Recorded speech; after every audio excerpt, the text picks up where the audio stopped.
ঈদের দিনে প্রায় 20 কেজি পরিমাণ হাড় মাংস রান্না করেছি আমি এই বড় পাতিলে। আর এই বড় পাতিলের রান্না সবচেয়ে আকর্ষণ থাকে আমার বাড়িতে। আর এই তরকারিটা যেহেতু অনেকটা পরিমাণ, সেহেতু অনেকবার জাল করা হয়। আর এরপরে যে মাংসটা জুড়া হয়, তারপরে হচ্ছে গিয়ে হাড়গুলা থাকে, এত মজা লাগে। আর প্রতিবারই দিয়ে আমার এই তরকারিটা কিন্তু অবশ্যই রান্না করতেই হয়। আমি 4 থেকে 5টা আইটেম রান্না করি এই ঈদের মধ্যে। তার মধ্যে হচ্ছে এই একটা।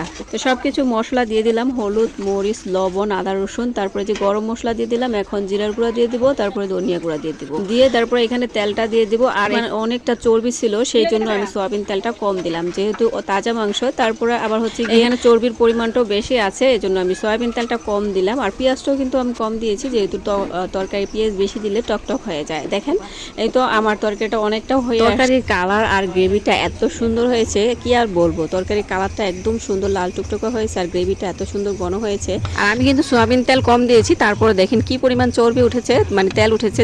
আমি আগেই বলেছি যে চর্বি পরিমাণটা বেশি ছিল, তাই সয়াবিন তেল কম দিয়ে। সত্যি অসাধারণ ছিল তরকারিটা। আর এটা 2-1 বার জাল দেওয়ার পরে কি যে একটা অস্থির হবে। ভালো লাগলো অবশ্যই একটা লাইক দিতে ভুলবেন না। আসসালামু আলাইকুম, আল্লাহ হাফেজ।